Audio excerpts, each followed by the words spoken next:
সবাইকে স্বাগত জানাচ্ছি স্টাডি জব ত্রিপুরা ইউটিউব চ্যানেলে।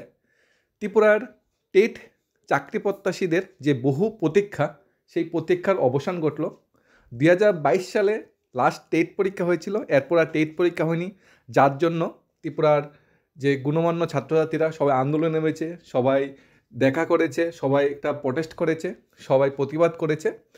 এবং সেই প্রতিবাদের ফলস্বরূপ বা সেই যে একটা গভর্নমেন্ট চাপে ছিল যে পরীক্ষা নিতে হবে, শিক্ষক নিয়োগ করতে হবে, বিভিন্ন স্কুলে শিক্ষকের ভ্যাকেন্সি রয়ে গেছে, স্কুলে পঠন পাঠন ব্যাহত হচ্ছে, ছাত্রছাত্রীদের মধ্যে শিক্ষক নেই, সেই চাপে কিন্তু গভর্নমেন্ট টেটের নোটিফিকেশন কিন্তু দিয়ে দিল।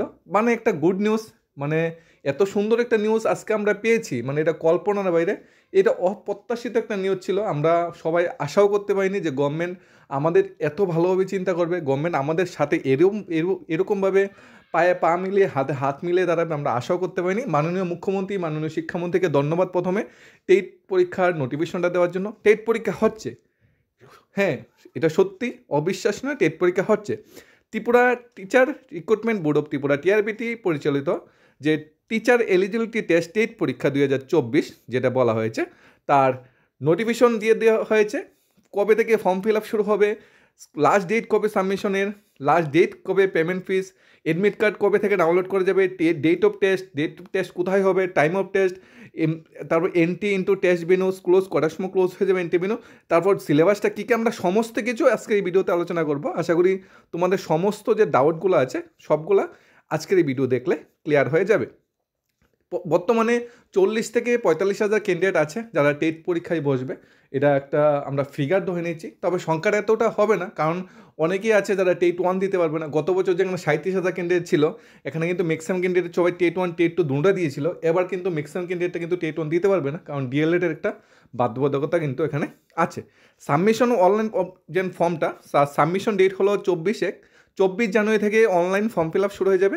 28 ফেব্রুয়ারি ভিতর অনলাইন ফর্ম ফিল আপ শেষ হবে, অর্থাৎ 1 মাস লাগাতার সেই ফর্ম ফিল আপ চলবে। প্রথম দিকেই তোমরা চেষ্টা করবে ফর্ম ফিল আপ করে নাও, তাহলে হয়তো আগরতলার মানে মেইন স্কুলগুলোতে তোমাদের যে পরীক্ষার সেন্টারটা পড়ার সম্ভাবনা থাকবে, এবং তোমরা জার্নি বা যাতায়াত ব্যবস্থাটাও খুব ভালো পাবে, এবং ওয়েবসাইটটাও এতটা মানে কী হবে না, জাম হবে না বা ট্রাফিক হবে না, ঠিক আছে।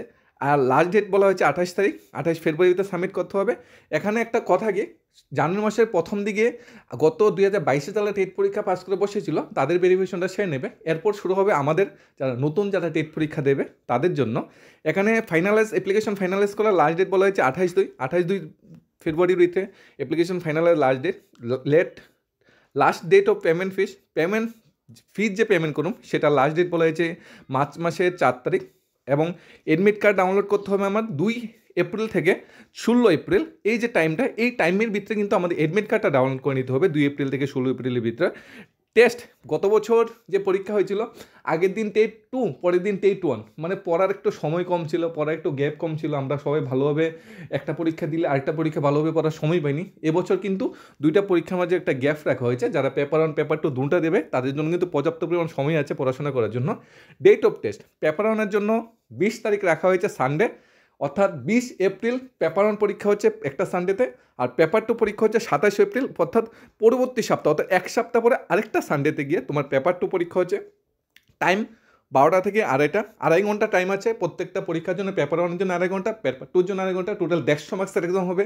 150 মার্কসের সিলেবাসে কী কী আছে আমরা সেই বিষয়ে আলোচনা করছি স্টেপ বাই স্টেপ। বেনু ক্লোজ হয়ে যাবে, যেহেতু 12টায় তোমার এক্সাম, 11টার ভিতরে এন্ট্রি করতে হবে, 11টার ভিতরে বেনু ক্লোজ হয়ে যাবে।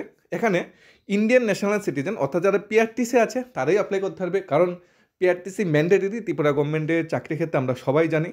Test centre, time, duration test will be mention in admit card. Admit কার্ডে তোমাদের টেস্ট সেন্টার, ডিউরেশন, টাইম সব কিছু মেনটেন করা হবে। সিলেবাসটা আমরা দেখে নেব এক নজরে। Candidate and instructor through prospectus cum instruction available, সেটাও আমরা দেখে নেব এক নজরে। এখানে বলে যে টিআরবিটি অফিসিয়াল ওয়েবসাইটটা টাইম টু টাইম ভিজিট করার জন্য।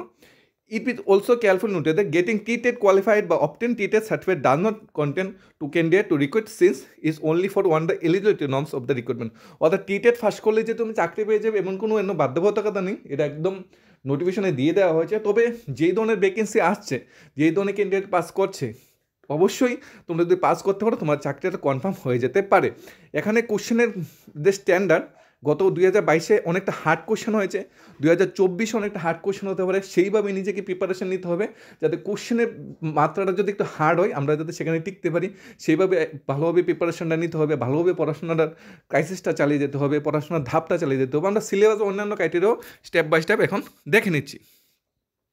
সিলেবাসটা যদি আমরা দেখি এক নজরে, তোমাদের টেট 1-এর জন্য চাইল্ড ডেভেলপমেন্ট অ্যান্ড প্যাডাগজিতে 30 MCQ থাকবে 30 মার্কস, ল্যাঙ্গুয়েজ ইংলিশ থেকে 30 MCQ থাকবে 30 মার্কস, ল্যাঙ্গুয়েজ টু কেউ বেঙ্গলি নিতে পারবে, কেউ ককবরক নিতে পারবে, যেখানে 30 কোশ্চেন থাকবে 30 মার্কস, ম্যাথমেটিক্স থেকে 30 কোশ্চেন থাকবে 30 মার্কস, এনভায়রনমেন্ট স্টাডি থেকে 30 কোশ্চেন থাকবে 30 মার্কস, অর্থাৎ 150 মার্কস এক্সাম হবে, 2.5 ঘন্টা সময় আছে, পর্যাপ্ত পরিমাণ সময় আছে, 90 পেলে পাস করবে 60%, SC/ST-র ক্ষেত্রে 83 পেলে পাস, সেইভাবে তোমার পড়াশোনা চালিয়ে যেতে হবে।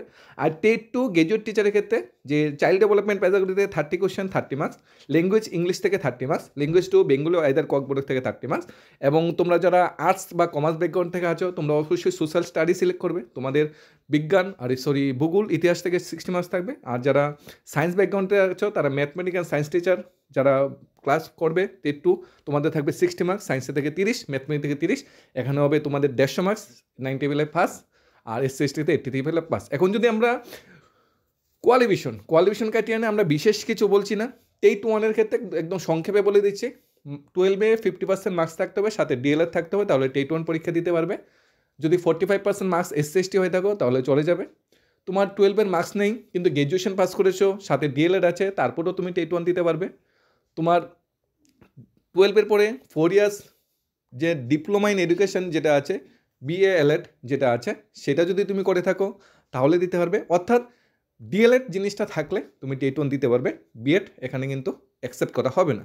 টেট 2-র ক্ষেত্রে যে গ্র্যাজুয়েশন যাদের আছে 50% মার্কস, সাথে B.Ed আছে, তারা টেট 2 দিতে পারবে।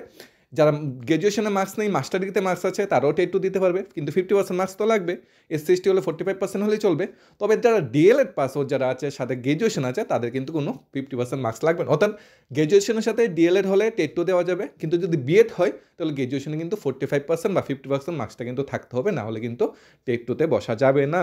তাহলে সিলেবাসটা আমরা বুঝে নিলাম, কোয়ালিফিকেশনটা আমরা বুঝে নিলাম, এখন আমরা ফর্ম ফিল আপ শুরু হবে সামনের মাসে, অনেকটা সময় আছে, সেইভাবে প্রিপারেশন চালু করে দাও। এপ্রিলে পরীক্ষা, এখন চলে ডিসেম্বর, জানুয়ারি, ফেব্রুয়ারি, মার্চ, এপ্রিল, হাতে 4 মাস আছে, 4 মাস মানে হাতে 120 দিন আছে, কাউন্টডাউন শুরু হয়ে গেছে 120 দিনের।